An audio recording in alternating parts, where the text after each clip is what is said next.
Oui. Donc, Jean 14, 16 à 18. Je peux lire? Oui, tu peux lire. Je lis la parole du Seigneur Job, chapitre 14, verset 16. Et moi, je prierai le Père, et il vous donnera un autre consolateur, afin qu'il demeure éternellement avec vous. Verset 17.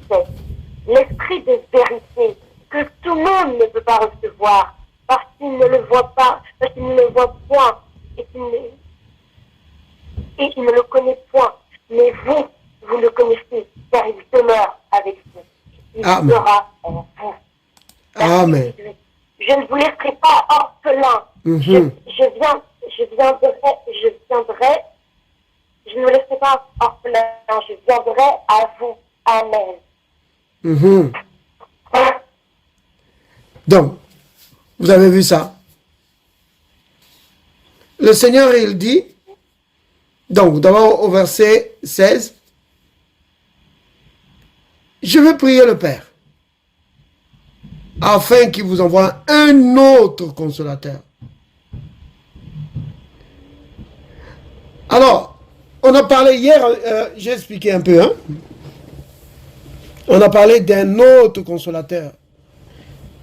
On a montré que le mot là, un autre.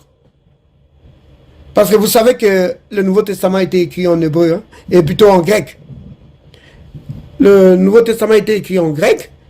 Alors le mot un autre, dans les textes grecs, hein, c'est allos parakletos. Et allos, ce mot-là, allos, veut dire un autre du même genre, un autre identique. Donc, en fait, Jésus était en train de dire que je vais prier le Père afin qu'il vous envoie un autre consolateur qui est exactement comme moi. Oh là là! Un autre consolateur qui est exactement comme moi. Vous voyez? Donc, le Saint-Esprit qui habite en nous, il est exactement comme le Christ. C'est pourquoi les Écritures disent, hein, Christ en nous. Donc quand nous parlons de Christ en nous, de Jésus qui habite en nous, nous parlons de ce consolateur-là. Le Saint-Esprit qui habite en nous. C'est Jésus lui-même habitant en nous. Parce qu'il est exactement comme lui. Vous comprenez? C'est pourquoi il peut faire les mêmes œuvres que le Christ. C'est pourquoi c'est lui qui rend le Christ réel. Alléluia. Il rend le Christ réel. Donc c'est le Christ dans sa forme spirituelle. Voilà, c'est cela. Parce que quand il était avec les disciples, il était là dans la forme physique.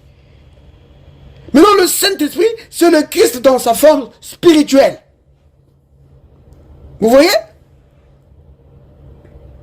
C'est pourquoi la Bible parle de Christ en nous. Qui connaît le passage là? Christ en nous. C'est quel passage ça? Qui connaît ça? C'est dans le livre de Colossiens. Colossiens, chapitre 1. Oui, vous pouvez commencer à partir du verset 26. Colossiens 1. À partir du verset 26. Je peux lire? Oui, tu peux lire. Le mystère caché de tout temps et dans tous les âges m'est révélé maintenant à ses saints. Je continue? Oui, tu continues. Ok. À qui Dieu a voulu faire connaître quelle est la glorieuse richesse De ce mystère. de ce mystère parmi les païens, savoir Christ en vous, l'espérance de la gloire. Alléluia. Vous entendez ça? la glorieuse richesse de ce mystère. On dit que c'est un mystère caché durant les siècles. Et la richesse de ce mystère, c'est quoi? C'est quoi la richesse de ce mystère qui était caché? David, tu viens de le lire. C'est quoi? Christ en nous. Ah ah. Christ en nous nous garantit une vie de gloire. La vie de gloire est possible quand Christ habite en toi. Ça veut dire quoi ça? Ça veut dire ceci, que quand Christ habite en toi, la gloire de Dieu vient maintenant dans ta vie. Oui, la gloire de Dieu vient maintenant dans ta vie. C'est quoi ça, la gloire de Dieu?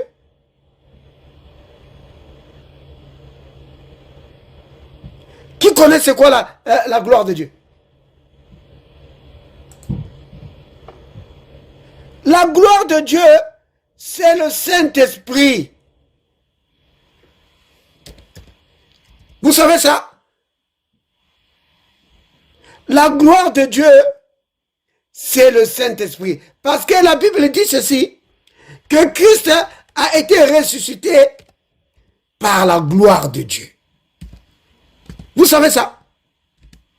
Que Christ a été ressuscité par la gloire de Dieu. Alléluia. Le Christ a été ressuscité par la gloire de Dieu. Donc, la Bible dit que le Christ a été ressuscité par la gloire de Dieu. Donc, la gloire de Dieu, c'est le Saint-Esprit. Vous comprenez ça? Il a été ressuscité des morts par la gloire du Père. Alléluia. Béni soit le nom du Seigneur.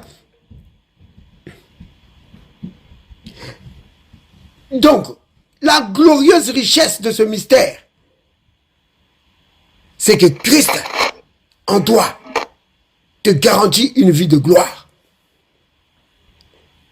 Le Saint-Esprit, c'est la gloire de Dieu dans ta vie. Vous voyez?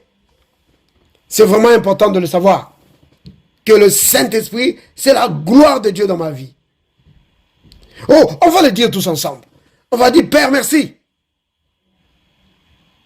Père, merci. Pour le Saint-Esprit. Pour le Saint-Esprit. Qui habite en moi. Qui habite en moi. Oui, le Saint-Esprit, c'est la gloire de Dieu en moi. Oui, le Saint-Esprit, c'est la gloire de Dieu en moi. Christ en moi. Christ en moi. Me garantit une vie de gloire. Me garantit une vie de gloire. Béni sois-tu, Père. Béni sois-tu, Père. Au nom de Jésus. Au nom de Jésus. Amen. Amen. Alléluia. Donc, le Saint-Esprit, Jésus dit que je vais prier le Père pour qu'il vous envoie un autre consolateur. Donc, on a dit que c'était Allos Parakletos. Donc, ça veut dire un consolateur identique au Christ, qui est comme lui. Vous voyez? Maintenant, quand il dit, comment dire, un autre consolateur, donc, Allos Parakletos, le mot là, Parakletos, ça, en fait, ça a plusieurs sens. Ça a plusieurs sens. Ça veut dire consolateur, ça veut dire avocat, ça veut dire intercesseur, ça veut dire conseiller, ça veut dire celui qui communique la force, et ça veut dire celui qui se tient à tes côtés. Vous voyez? Oui, tu vois, Mais qui est en train de faire du bruit comme ça? Donc, ça veut dire consolateur. Celui qui se tient à tes côtés. Celui qui se tient à tes côtés pour t'apporter de l'aide. Vous voyez? C'est cela le consolateur. Il se tient à tes côtés. C'est pourquoi, vous avez remarqué, le Christ, il dit, je ne vous laisserai pas orphelin. Au verset 18. Je ne vous laisserai pas orphelin. Un orphelin, comme vous le savez, c'est quelqu'un qui a perdu ses parents. Donc, il n'a plus d'appui. Il n'a plus quelqu'un vers qui se tourner. Avant, il pouvait se tourner vers papa ou maman, mais ils ne sont plus là. Donc, il n'a plus d'appui. Il n'a plus quelqu'un pour le rassurer. Voilà, le rassurer. Quelqu'un qui peut lui dire ça va bien, tout va aller bien. Il n'a plus quelqu'un qui le rassure. Il n'a plus quelqu'un qui le soutient. Vous voyez? Il n'a plus quelqu'un qui peut le défendre. Quand des gens l'embêtent, il n'a plus quelqu'un qui peut le soutenir. Il n'a plus quelqu'un qui peut subvenir à ce besoin. Il n'est plus quelqu'un qui peut le défendre. Vous voyez, bien-aimés, que le Seigneur vous bénisse. Donc, sœur Olène et sœur Julie qui viennent de se connecter. Donc, vous aussi. Oui, merci. Alors, on est en train de parler du sujet dont on a parlé hier. On parle sur le Saint-Esprit, le consolateur. Le consolateur. En fait, bon, j'ai expliqué tout à l'heure, hein, mais bon, pour vous qui venez d'arriver là, je vais juste faire un petit résumé là, mais je ne vais pas trop faire là, parce que sinon, on va trop aller en arrière. Donc, dans Jean chapitre 14, au verset 16, Jésus a dit à ses disciples qu'il allait prier le Père afin qu'il envoie à ses disciples un autre consolateur. Vous voyez? Afin qu'il leur envoie un autre consolateur. Et on a expliqué ce que c'était. Donc quand Jésus dit un autre consolateur, parce que comme vous le savez, que les textes bibliques ont été écrits en, comment on dit, les textes du Nouveau Testament, c'est en grec. Donc, l'expression traduite en français par un autre consolateur, en grec c'est allos parakletos. Donc, un autre consolateur. Mais il y a une précision avec un autre. La précision c'est un autre du même genre. Donc un autre, identique. Donc le Christ est en train de dire que le Père va vous envoyer un autre consolateur qui sera exactement comme moi. Faisant les mêmes choses que moi je fais au milieu de vous. Vous voyez? C'est pourquoi le Christ il disait dans Jean 14 au verset 12 que celui qui va croire en moi, il va faire les mêmes œuvres que moi. Pourquoi? Parce qu'il va recevoir allos parakletos en lui. C'est-à-dire que le Christ, dans sa forme spirituelle, va habiter en lui pour faire les mêmes œuvres que le Christ. Vous voyez? C'est vraiment important de comprendre cela. Et bon, mais maintenant je ne vais pas trop aller en arrière. Donc, je vais revenir donc, là où on était. Donc, on était en train de parler donc, le Christ, on parlait de l'orphelin. Le Christ il dit que je ne vous laisserai pas orphelin. Il dit, je viendrai à vous. Ça, c'est le verset 18, ça. Mais si vous regardez le verset 17, le Christ, il dit clairement qu'il va habiter en nous. Ça, c'est l'amour du Seigneur pour nous. Le Seigneur était il était sur le point de partir. Donc, de quitter la terre. Maintenant, il était en train de rassurer ses disciples. Il était en train de leur dire, ne vous en faites pas. Vous n'allez pas être des orphelins. Un orphelin, oh là là, il n'a plus... C'est quelqu'un vraiment qui est maintenant seul là. Il est seul. Papa n'est plus là. Maman n'est plus là. Je sais que souvent on parle des orphelins de père ou de mère. Mais ici, le mot orphelin, souvent quand c'est utilisé, c'est vraiment pour parler d'orphelin vraiment de père et de mère. Donc c'est quelqu'un qui n'a plus personne. Il pouvait se tourner vers papa, papa n'est plus là. Il pouvait se tourner vers maman, maman n'est plus là. Face au problème, il faut qu'il se débrouille. S'il a peur, il doit affronter les peurs tout seul. Alors qu'il pouvait courir vers maman ou vers papa pour le rassurer, pour dire, ça va fiston, ne t'en fais pas, ne t'en fais pas, il n'y a rien de grave, ça va.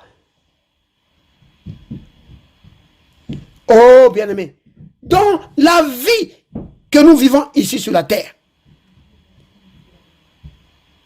tu vas rencontrer des situations. Tu vas rencontrer des défis.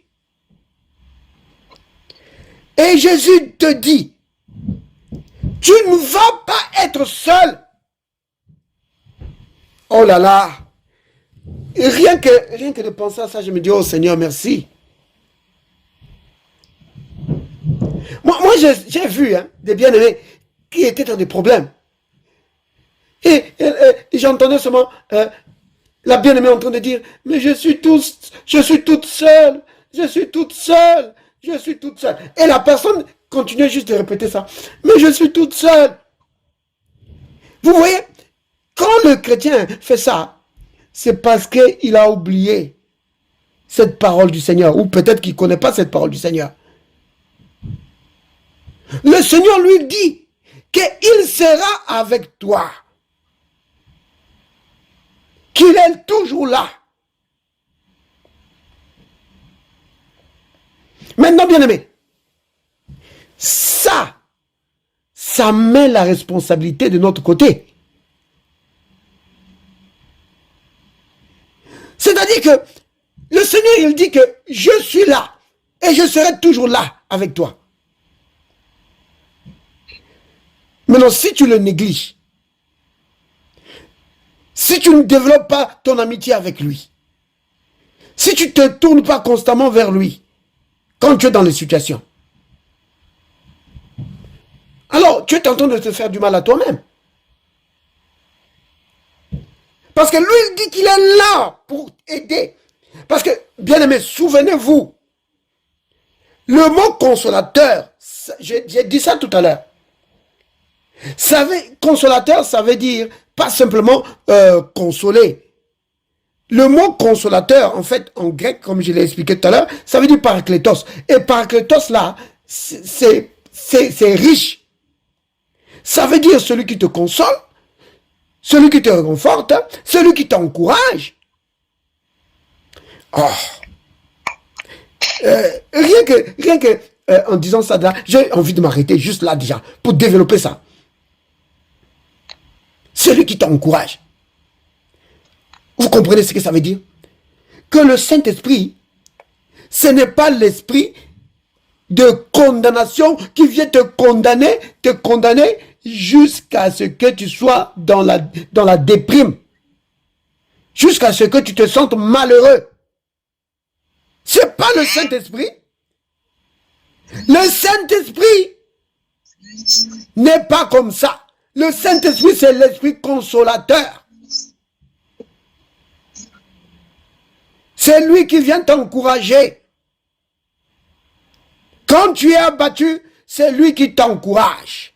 Quand tu es découragé, que tu sens que, aïe, aïe, aïe, aïe, je manque de force, comment je vais encore continuer? Lui, il t'encourage, il dit, allez, encore un effort, ne t'en fais pas. C'est lui qui est là pour t'encourager. Le Saint-Esprit, il vient pour encourager, il ne vient pas pour décourager. Il ne vient pas pour te dire, ah, tu es nul, ah, tu es nul. Non, tu vois, tu as tout raté, mais tu ferais mieux d'abandonner. Pas le Saint-Esprit. Si tu entends quelqu'un en train de te parler comme ça dans tes pensées, c'est pas le Saint-Esprit, c'est le diable. Le Saint-Esprit, c'est l'esprit de consolation. C'est l'esprit qui t'encourage, qui dit, c'est vrai que tu as des défis, mais la victoire est possible. La victoire est possible. Il vient te rappeler les paroles du Seigneur. Oui, il prend les paroles des Écritures là que tu as entendues ou que tu as lues là. Il te rappelle ça. Souviens-toi que dans la Bible, il est dit que celui qui est en toi est plus grand. La victoire est possible. Ne te décourage pas. C'est le Saint-Esprit qui fait ça. Vous comprenez? Le consolateur, c'est ça. Il n'est pas là pour te dire, oh là là, laisse tomber. Et oh non, tu ne réussiras jamais. Laisse tomber. Non. Vous voyez? Le Saint-Esprit, c'est pas l'esprit de découragement. Donc, consoler, c'est ça. C'est encourager, soutenir. Vous voyez? Donc, le texte, comment dire, l'expression paraclet, ça veut donc dire celui qui te console. Donc j'ai expliqué ce que c'est l'avocat. Aïe, c'est l'avocat, celui qui peut défendre ta cause. Oui, quand tu vois que ta cause est ignorée, c'est lui qui peut défendre ta cause. Oui, devant les hommes, parfois ils parlent mal de toi. Ils mettent toutes les fautes sur toi. Mais lui, il va te défendre. Oui. C'est l'intercesseur. Alléluia. C'est l'esprit intercesseur. Il intercède pour nous. Et quand il est en toi, si tu veux intercéder pour toi-même ou pour quelqu'un, oh, fais équipe avec le Saint-Esprit et tu vas intercéder. C'est le conseiller. Vous voyez? Les conseils du Saint-Esprit dépassent tous les conseils qu'un homme pourrait te donner. Parce qu'il connaît très très bien le futur. Comme nous connaissons le passé. Il connaît tout. Il est expert en tout. Alors quand il te donne un conseil, c'est un conseil approprié. Maintenant, le conseiller, il ne vient pas te conseiller comme ça. Si tu ne veux pas de ses conseils, lui, il ne va pas t'obliger. Il ne va pas s'imposer. C'est pourquoi nous devons chercher la communion avec le Saint-Esprit. Alors, dans la communion là, que tu as développée avec lui, lui va te donner des conseils. Lui va te dire non, mets l'accent ici, mets l'accent là. Non, ça laisse, ça abandonne. Fais plutôt ça. Vous voyez? Le consolateur, l'intercesseur, l'avocat, le conseiller. Et il est celui qui donne la force, qui te remplit de force. Tout ça, je suis en train de développer l'expression le paraclet. C'est ça que ça veut dire, le paraclet. Donc, consolateur, avocat, intercesseur, conseiller, celui qui te remplit de force. Donc, quand tu es découragé là, il te remplit de force. Alléluia. Et, autre chose qu'il fait, il est celui qui se tient à tes côtés. Voilà. Donc, le paraclet, ça veut dire aussi celui qui est envoyé pour se tenir à tes côtés. Aïe, aïe. Oh là là. Bien aimé, vous comprenez ce que ça veut dire ça? Il se tient à tes côtés. Pourquoi? Il est là, attendant que tu fasses appel à lui pour qu'il t'apporte l'aide dont tu as besoin. Le soutien. Oui. Le soutien, l'aide, le conseil, tout. Il se tient là, prêt. Que tu sois à la maison, au travail ou en voyage, il est là. Il est là. Pour l'éternité. Oui, Jésus a dit que je vais prier le Père pour qu'il vous donne un autre consolateur afin qu'il demeure avec vous éternellement. Donc, ce n'est pas quelqu'un qui va te déserter pour dire, ah, je suis fatigué. Allez, je suis fatigué, bon, bye. Non. Il est là avec toi pour toujours. Maintenant, bien aimé, quelqu'un comme ça, hein, sachant tout ce qu'il peut faire, qui est là. Oh. Négliger quelqu'un comme ça, est-ce que vraiment, bien aimé, vous comprenez que du point de vue de Dieu, aucun enfant de Dieu ne devait vivre dans la défaite, dans l'échec, dans la pauvreté, dans la maladie. Non. Aucun. Pourquoi?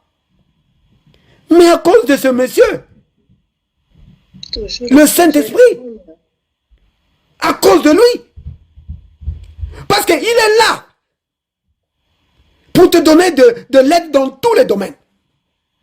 Il te remplit de force. Maintenant, quand je dis force là, bien aimé, il faut comprendre ce que ça veut dire. La force du Saint-Esprit, c'est la puissance de Dieu qui agit dans ta vie pour faire exploser tous les pièges de l'ennemi, pour faire exploser tout ce que l'ennemi a planté en toi, que ce soit des maladies, des virus ou quoi que ce soit, il fait exploser ça. Vous comprenez? Il fait. Vous voulez quelque chose? Attendez, prenez Romains 8. Vous connaissez, on a souvent lu ça, mais on va le lire. Romains 8, verset 11. Il va faire exploser tout ce que l'ennemi essaie de planter dans ta vie. Oui, toutes les saletés de l'ennemi, il va briser ça. Le Saint-Esprit, c'est lui qui a un nom de nos vies. Et de l'intérieur, tue tout germe de maladie. Il supprime tout. Mais bien aimé, ce n'est pas automatique. Tu dois activer ça par les paroles de ta bouche. Oui. On peut lire. Je peux lire. Oui, tu peux lire. Romains 8, verset 11.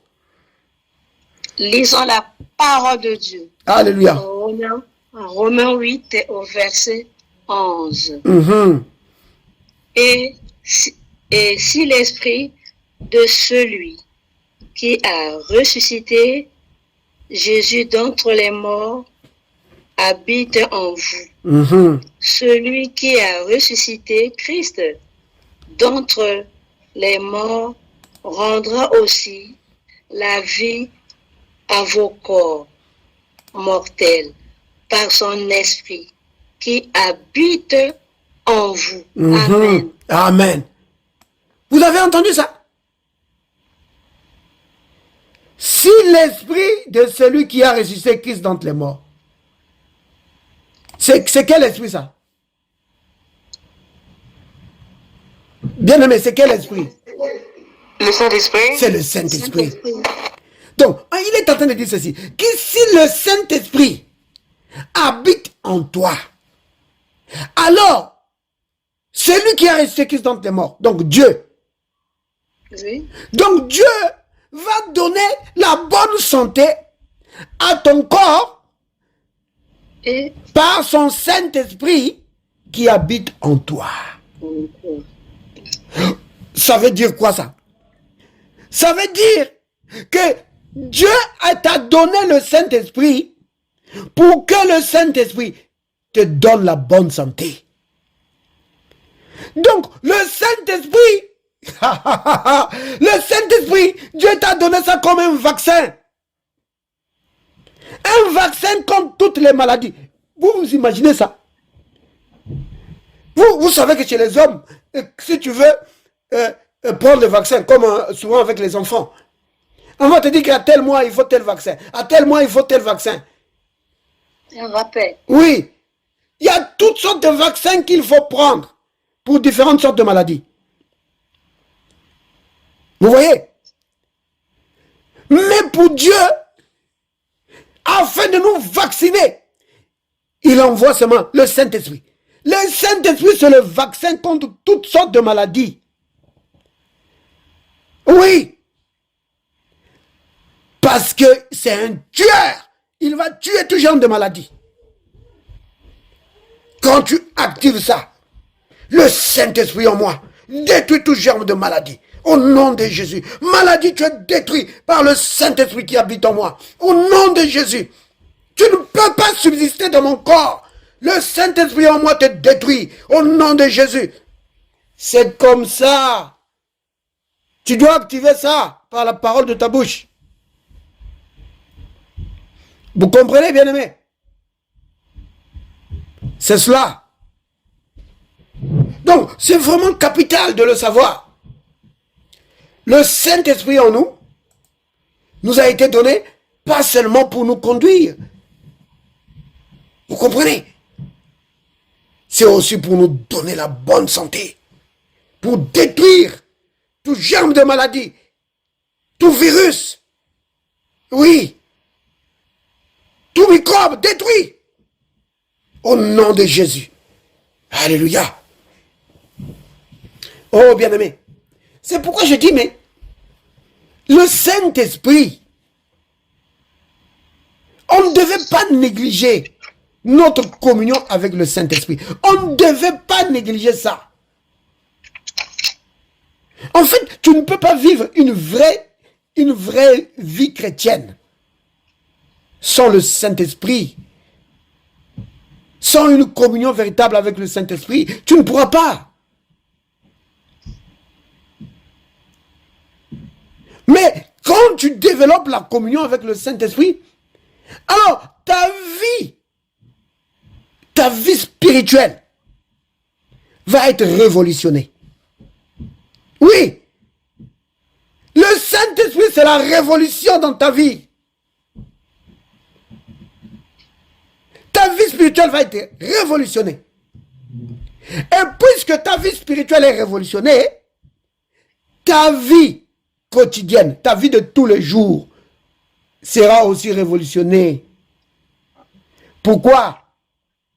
Parce que n'oubliez pas que la vie est spirituelle. La vie est spirituelle. Beaucoup d'événements que nous vivons, bien-aimés, ou je vais dire ceci, que tous les événements que nous vivons, que ce soit bon ou mauvais, joyeux ou triste, ça a comme origine le monde spirituel. Vous voyez? Les choses n'apparaissent pas juste comme ça dans la vie. Hein? Les choses n'apparaissent pas juste comme ça. Quand quelque chose arrive dans ta vie, sache que ça a comme origine le monde spirituel. Alors, si tu veux arranger ça, tu dois arranger ça dans le domaine spirituel. C'est pourquoi, quand ta vie spirituelle est révolutionnée par le Saint-Esprit, dans ta vie de tous les jours aussi, certaines choses qui n'étaient pas en place vont se mettre en place. Par exemple, si c'est quelqu'un qui avait toujours du mal à rester dans le foyer, il va fonder un foyer stable. Oui, il y a des gens comme ça, ils ont du mal. Ils ont du mal à avoir un foyer stable. C'est toujours des problèmes. Toujours des problèmes, des disputes. Même quand il ne faut pas disputer, ils vont quand même se disputer. Pourquoi? À cause de certaines influences spirituelles qui viennent mettre la pagaille dans le foyer. Mais quand ta vie spirituelle est révolutionnée, oh bien-aimé, tous ces esprits méchants là, c'est bye bye. Fini. Vous voyez? C'est comme ça. Donc, tous les domaines de ta vie sont révolutionnés par le Saint-Esprit. Alors, quelqu'un comme ça, si tu le négliges, mais tu perds tout. Tu perds beaucoup. Tu passes à côté de la vie de gloire que Dieu a réservée pour toi. Oh, béni soit le nom du Seigneur. Maintenant, vous voyez, Dieu nous aime tellement. Il a donné son Fils. N'oubliez jamais ça. Que Dieu a donné son Fils pour nous.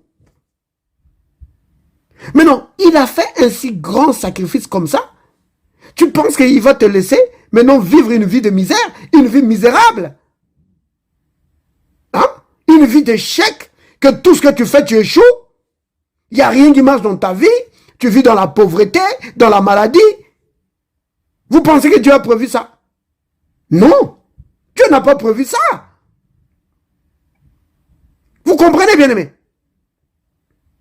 Dieu n'a pas prévu qu'il y ait que ses enfants, qu'ils souffrent dans la vie, qu'ils soient misérables. Non. Dieu nous a appelés à une vie de gloire. Vous comprenez? Dieu nous a appelés à une vie de gloire. Donc, ça veut dire quoi ça, une vie de gloire? Ça veut dire que c'est une vie de victoire.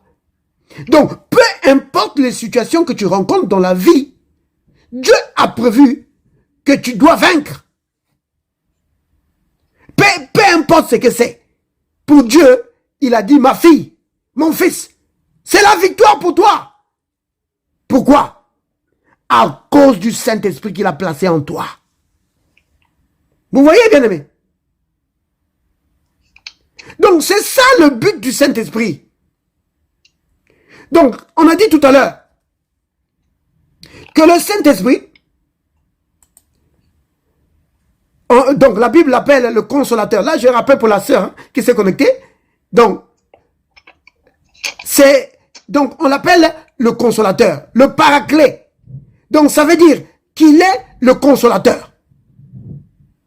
Et j'ai expliqué tout à l'heure que le consolateur, le Saint-Esprit, ce n'est pas le condamnateur. Ce n'est pas quelqu'un qui vient pour te condamner tout le temps, te condamner jusqu'à ce que tu te sentes misérable. Non.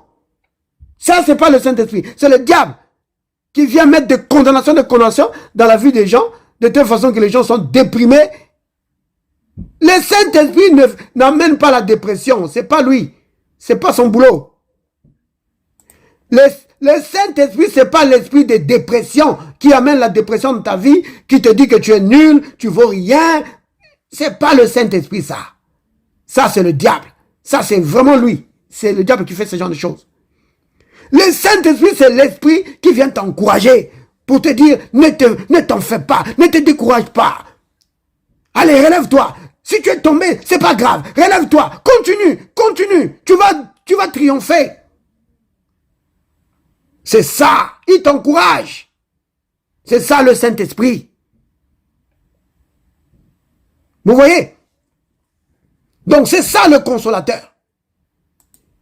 Il est là comme ton avocat pour prendre position pour toi. Conseiller. Oui, il est le conseiller, c'est cela. Il est celui qui donne la force. Comme j'ai expliqué tout à l'heure, que la force dont on parle ici, oui, c'est la puissance de Dieu agissant dans ta vie. Vous comprenez, bien aimé? Le Saint-Esprit, c'est celui qui se tient à tes côtés.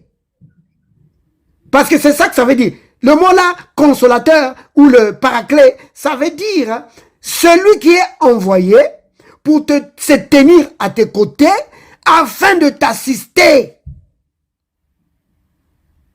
T'assister quand? Le jour du dimanche quand tu vas à l'église? Non. T'assister tous les jours de ta vie. Parce que n'oubliez pas, Jésus a dit que le consolateur, quand il va venir, c'est pour qu'il reste avec toi pour toujours. Donc quand tu dors là, lui il est là. Lui il est là avec toi et lui il dort pas. Lui n'a pas besoin de dormir. C'est toi qui dors, lui il dort pas. Il est là avec toi. Quand tu te réveilles, il est là. Quand tu pars au travail, il est là avec toi. Quand tu voyages, il est là. Il est partout avec toi. Ça veut dire quoi ça? Ça veut dire que tu peux lui parler. Tu peux lui parler. Et lui aussi va te parler parce qu'il parle. Il n'est pas muet, il parle. Oh oui, le Saint-Esprit parle. Et il va te parler. Si tu lui demandes de conseils, il va te parler, il va te donner des conseils. Parce que c'est un conseiller. Ces conseils, hein, oh là là, c'est des conseils précieux. Parce qu'il connaît tout. Vous comprenez, bien aimé? Donc, si tu négliges le Saint-Esprit, oh, tu ne peux pas vivre une vie chrétienne normale. Tu ne peux pas y vivre une vie de victoire. Ce qui va révolutionner la vie de tous les chrétiens, c'est quand chaque chrétien va développer vraiment de l'amitié avec le Saint-Esprit. Que tu vas connaître le Saint-Esprit comme tu connais ton frère ou ton père ou ta mère ou quelqu'un de ta famille. Quand tu vas le connaître comme ça, quand le Saint-Esprit va être aussi réel que le téléphone que tu as dans les mains là, il va être réel comme ça dans ta vie. Alors, ta vie va être révolutionnée.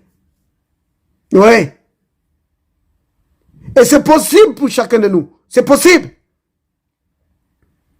Vous comprenez? C'est possible. Le Seigneur dit que c'est possible. Vous voyez? Parce que Dieu l'a envoyé, le Seigneur l'a envoyé pour qu'il soit avec nous. Donc quand quelqu'un vient pour être avec toi, c'est pour que tu sois dans la communion avec lui. Regardez, prenez 1 Corinthiens. 1 Corinthiens chapitre 1er, verset 9. C'est dans cette écriture qu'on parle de cela. 1 Corinthiens, chapitre 1er, verset 9. Oui, tu peux lire.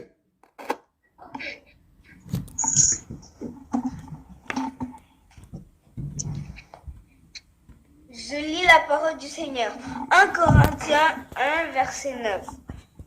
Dieu est fidèle, lui qui vous a appelé à la communion de son Fils Jésus-Christ, notre Seigneur. Amen. Amen.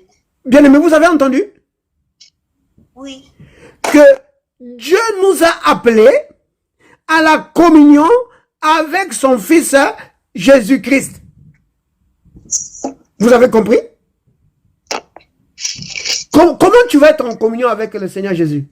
Comment tu vas faire pour être en communion avec lui? Donc, souvenez-vous, hein, communion, ça veut dire amitié. Comment tu vas être dans l'amitié avec Jésus? Comment? En proclamant sa parole de Dieu. Oui, mais dans la pratique, tu fais comment? Pour marcher dans l'amour de Dieu. Communion, de la prière. En passant du temps avec lui. En passant du temps avec lui. Oui, mais peut-être que ma question n'est pas précise. C'est-à-dire, je vais simplement le dire, que quand la Bible dit que Dieu nous a appelés à la communion avec son Fils Jésus-Christ, hein, la Bible est en train de dire que Dieu nous a appelés à la communion avec le Saint-Esprit. Vous comprenez? Oui. Parce que souvenez-vous que Jésus habite en nous par le Saint-Esprit. Donc, le Saint-Esprit en nous, c'est Jésus sous la forme spirituelle. Vous comprenez? C'est pourquoi Jésus il dit que moi, je ne vais pas vous laisser orphelins. Je vais venir à vous. Je vais venir. Et il est venu comment? Par le Saint-Esprit. Vous comprenez? Et c'est pourquoi il dit que le Père va vous envoyer Allos Parakletos. Allos Parakletos, c'est-à-dire que un consolateur qui est exactement comme moi. Vous voyez? Donc le Saint-Esprit, c'est exactement comme Jésus. Donc quand tu es en communion avec le Saint-Esprit, tu es en communion avec Jésus. Vous comprenez? Donc, puisque Dieu nous a appelés à la communion avec Jésus-Christ par le Saint-Esprit, alors, la communion avec le Saint-Esprit est possible à chacun de nous. Vous comprenez, bien-aimés? C'est vraiment important. La communion avec le Saint-Esprit est possible. Chacun de nous peut vivre dans la communion avec le Saint-Esprit. C'est vraiment capital. Oh, béni soit le nom du Seigneur. Je vais vraiment m'arrêter là, hein, bien-aimé. Alors, nous allons dire ensemble. Père, merci. Père, merci. Pour le Saint-Esprit que tu m'as donné. Pour le Saint-Esprit que tu m'as donné. Merci, Père. Merci, Père. Pour ton amour envers moi. Pour ton amour envers moi. Parce que tu veux que je vive dans la victoire. Parce que tu veux que je vive dans la victoire. Oh, Père, merci pour le Saint-Esprit. Oh, Père, merci pour le Saint-Esprit. Celui qui se tient à mes côtés. Celui qui se tient à notre côté. Pour m'apporter de l'aide. Pour m'apporter de l'aide. Béni sois-tu, Père. Béni sois-tu, Père. Au nom de Jésus. Au nom de Jésus. Amen. Amen. Alléluia. Soyez bénis, bien-aimés. Soyez bénis. Merci.